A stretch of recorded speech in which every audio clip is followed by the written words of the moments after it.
नमस्कार, आप देख रहे हैं दिव्य हिमाचल टीवी और मैं हूं आपके साथ पल्लवी शर्मा। दिन भर की बड़ी खबरों पर नजर डालेंगे इस न्यूज बुलेटिन में। शुरुआत करते हैं हेडलाइन से।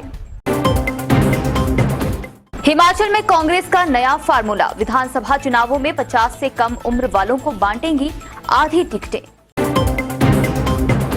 जिसमें जीतने की क्षमता, विधानसभा चुनावों में उसी को टिकट देगी कांग्रेस।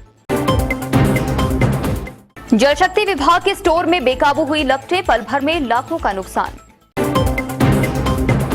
किसानों को 5 करोड़ 89 लाख का भुगतान, प्रदेश के गेहूं खरीद केंद्रों में 2931 एमटी फसल की खरीद। कुल्लू के पतली कूहल में तैयार होगी देश की पहली आरएएस यूनिट, कंपनी में ट्राउट की ज्यादा प्रोडक्शन की तकनीक सीखेंगे किसान। हिमाचली बॉक्सर आशीष चौधरी ने कटाया कॉमनवेल्थ गेम्स का टिकट, 5-0 से जीता ट्रायल। वर्ल्ड एथलेटिक्स चैंपियनशिप में हिमाचल के अंकेश चौधरी 800 मीटर दौड़ में दिखाएंगे दमखम। और अब समाचार विस्तार से। हिमाचल में आगामी विधानसभा चुनावों के लिए कांग्रेस नया दांव खेलने की तैयारी में है। पार्टी ने इस बार प्रदेश के 50% सीटों पर युवाओं को उतारने के संकेत दिए हैं। साथ ही 5 साल में एक ही पद पर बैठे पदाधिकारियों की भी छुट्टी तय मानी जा रही है। पोस्टर और बैनर लगाकर पर्दे के पीछे की भूमिका बांधते आए कांग्रेस के युवा कार्यकर्ताओं के लिए विधानसभा चुनाव लॉटरी लगने जैसे होंगे। उदयपुर में चिंतन शिविर के फैसलों को अमल में लाने की तैयारी शुरू हो चुकी है। कांग्रेस ने संकेत दिए हैं कि इस बार 50% यानी 34 टिकटें युवाओं को दी जाएंगी। इसके लिए उम्र का दायरा भी तय कर दिया गया है। कांग्रेस ने 50 वर्ष से कम आयु तक के कार्यकर्ताओं को टिकट बांटने का फैसला लिया है। यह टिकटें उन विधानसभा क्षेत्रों में बांटी जाएंगी जहां कांग्रेस के मौजूदा नेताओं का प्रदर्शन संतोषजनक नहीं रहा होगा। साफ है, कांग्रेस बड़े पैमाने पर विधानसभा चुनाव में पुराने चेहरे बदलने जा रही है। इस बात के संकेत कांग्रेस प्रदेश अध्यक्ष प्रतिभा सिंह ने गुरुवार को शिमला में हुई बैठक के दौरान दिए हैं। बंद कमरे में हुई इस बैठक में अन्य विषयों के अलावा टिकट आवंटन पर भी काफी देर तक बहस हुई। इस दौरान मौजूद पदाधिकारियों ने अपने मत सामने रखे। कांग्रेस प्रदेश अध्यक्ष ने साफ किया कि पार्टी के लिए जीतना सबसे अहम है और इसके लिए सब कुछ दांव पर रहेगा। इस साल के आखिर में होने वाले विधानसभा चुनावों के लिए सभी सियासी दलों ने कसरत तेज कर दी है। उपचुनावों में मिली जीत से उत्साहित कांग्रेस ने भी इन चुनावों के लिए रणनीति बनानी शुरू कर दी है। इसी को लेकर शिमला में कांग्रेस कमेटी की बैठक आयोजित की गई। देखिए ये रिपोर्ट। कांग्रेस प्रदेश अध्यक्ष प्रतिभा सिंह ने कहा है कि पार्टी आने वाले विधानसभा चुनाव में उन्हीं उम्मीदवारों को मैदान में उतारेगी जो जीतने का इरादा रखते होंगे। इसके साथ ही इस बात पर भी ध्यान दिया जाएगा कि किसी कार्यकर्ता या पदाधिकारी के साथ अन्याय न हो। प्रतिभा सिंह गुरुवार को शिमला में प्रदेश कांग्रेस कमेटी की कार्यशाला को संबोधित कर रही थी। उन्होंने पार्टी पदाधिकारियों से एकजुट होकर चुनावों में जीत के लिए पार्टी कार्यकर्ताओं का मनोबल बढ़ाने का आह्वान किया। इस दौरान नेता प्रतिपक्ष मुकेश अग्निहोत्री ने कहा कि उदयपुर में आयोजित नवचिंतन शिविर में पारित प्रस्तावों और निर्णयों के साथ कांग्रेस आगे बढ़ेगी। मुकेश अग्निहोत्री ने कहा कि भाजपा कुछ भी कर ले, कांग्रेस ने उपचुनाव भी जीते हैं और आगामी विधानसभा चुनाव भी जीतेगी। उधर उदयपुर के चिंतन शिविर के बाद प्रदेश में हुई कांग्रेस कमेटी की सबसे बड़ी बैठक से प्रचार समिति के अध्यक्ष सुखविंदर सिंह सुक्खू गायब रहे। उनकी गैर मौजूदगी में प्रदेश कांग्रेस के बीच सियासी चर्चा एक बार फिर गर्मा गई है। कांग्रेस कमेटी ने यह बैठक आगामी चुनाव की रणनीति को लेकर बुलाई थी, लेकिन सुखविंदर सिंह सुक्खू इस बैठक में नहीं पहुंच पाए। हर साल गर्मियों में आग लगने की घटनाएं पेश आती हैं। इससे करोड़ों रुपयों का नुकसान होता है। इसी कड़ी में जिला कांगड़ा में जल शक्ति विभाग के एक स्टोर में आग लगने के कारण लाखों का सामान जलकर राख हो गया। देखिए ये रिपोर्ट। जल शक्ति विभाग फतेहपुर के स्टोर में गुरुवार को बाद दोपहर अचानक आग लग गई तथा आग लगने से लाखों की संपत्ति जलकर राख हो गई। आग की लपटें दूर दूर तक दिखाई दे रही थी। आग इतनी भयंकर थी कि दमकल विभाग की गाड़ियों द्वारा भी उस पर काबू पाने के लिए घंटों मशक्कत करनी पड़ी। एसडीएम फतेहपुर विश्रुत भारती ने बताया कि आग से हुए नुकसान का आकलन किया जा रहा है। उन्होंने बताया कि फतेहपुर से दमकल विभाग की गाड़ी कहीं दूसरी जगह आग बुझाने गई थी और जवाली से गाड़ी आते आते करीब आधा घंटा लग गया।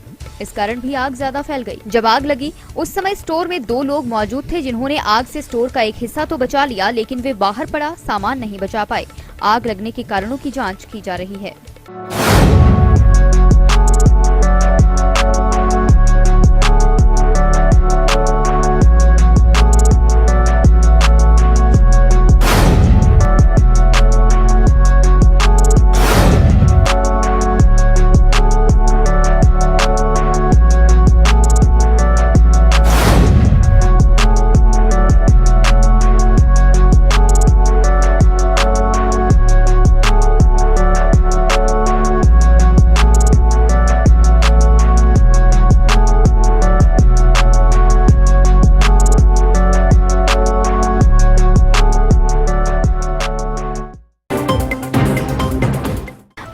11 गेहूं खरीद केंद्रों में किसानों से अब तक 2,931 MT गेहूं की खरीद की गई है।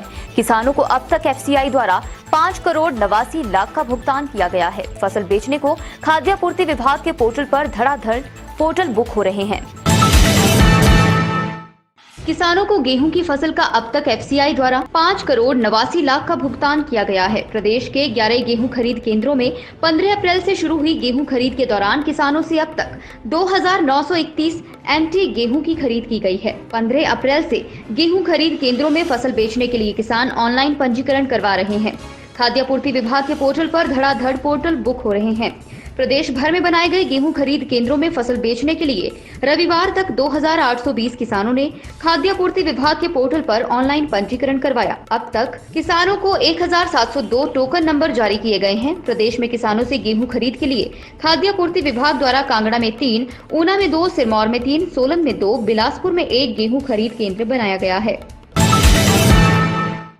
TMT प्लस वाटर टैंक की दीवारें मोटी परत की होने के कारण मजबूत होती हैं, जिसकी वजह से एक्सट्रीम सर्दी या गर्मी में भी वाटर टैंक को कोई नुकसान नहीं पहुंचता।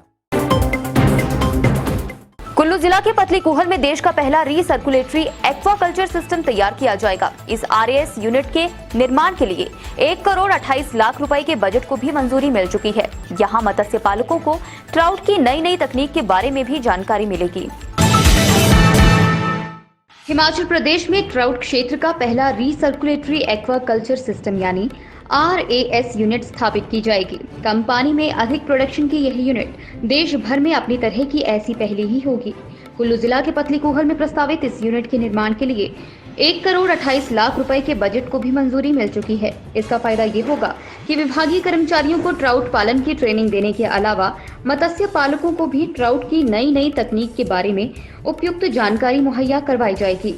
अभी सोलन जिला के नालागढ़ में RAS की कॉर्प यूनिट बनाई गई है, जहां कम पानी में मछली तैयार करने को लेकर प्रक्रिया शुरू की गई है, लेकिन ट्राउट की देश की पहली यूनिट पतलीकूहल में बनेगी। हिमाचल और देश के स्टार बॉक्सर आशीष चौधरी ने गुरुवार को ट्रायल्स जीतकर आगामी राष्ट्रमंडल खेलों के लिए भारतीय टीम में जगह बना ली। आशीष कुमार को यह सफलता 80 किलो भार वर्ग में मिली। 28 जुलाई से इंग्लैंड में होने वाले कॉमनवेल्थ गेम्स में हिमाचल के सुंदरनगर के बॉक्सर आशीष चौधरी भी दमखम दिखाएंगे। आशीष चौधरी ने 80 किलो भार वर्ग में राष्ट्रमंडल खेलों के लिए क्वालिफाई किया है। गुरुवार को हुए ट्रायल में आशीष ने अपने प्रतिद्वंदी पर 5-0 से जीत दर्ज की। आशीष चौधरी के क्वालिफाई करने से हिमाचल प्रदेश के खेल प्रेमियों सहित उनके गृह क्षेत्र सुंदरनगर में खुशी की लहर दौड़ गई है। बता दें कि आशीष चौधरी इससे पहले टोक्यो ओलंपिक में भी हिस्सा ले चुके हैं।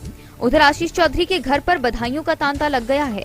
उनके बड़े भाई जॉनी चौधरी ने आशीष की कामयाबी से हिमाचल प्रदेश के खेल प्रेमियों सहित उनके पारिवारिक सदस्यों में खुशी की लहर है। उन्होंने उम्मीद जताई है कि राष्ट्रमंडल खेलों में आशीष चौधरी बॉक्सिंग में गोल्ड मेडल जीतकर देश का नाम ऊंचा करेंगे। हिमाचल के खिलाड़ी एथलेटिक्स में भी दुनिया भर के खिलाड़ियों को टक्कर दे रहे हैं। इसी कड़ी में कांगड़ा के पठियार के अंकेश चौधरी का नाम भी जुड़ गया है। अंकेश एथलेटिक्स के वर्ल्ड गेम्स की 800 मीटर रेस देश और प्रदेश का नाम चमकाने उतरेंगे। हिमाचली धावक Ankesh Chaudhary world athletics championship में दमखम दिखाने को तैयार हैं। यह खिलाड़ी इस बड़े टूर्नामेंट में 800 मीटर रेस के इवेंट में उतरेगा। यह चैंपियनशिप इस बार ब्रिटेन के मैनचेस्टर में होगी। प्रतियोगिता में भाग लेने के लिए कांगड़ा जिला के अंतर्गत गांव पठियार के अंकेश चौधरी ब्रिटेन के लिए रवाना हो गए हैं। इस उपलब्धि पर अंकेश के पिता हंसराज व माता सुमन लता बेहद खुश हैं। वहीं राज्य खेल छात्रावास ऊना में अंकेश चौधरी के कोच भागीरथ ने भी खुशी जाहिर की है। अंकेश चौधरी वर्तमान में सेना में अपनी सेवाएं दे रहे हैं। इस खिलाड़ी ने पुणे सेंटर में भी खेल की बारीकियां सीखी।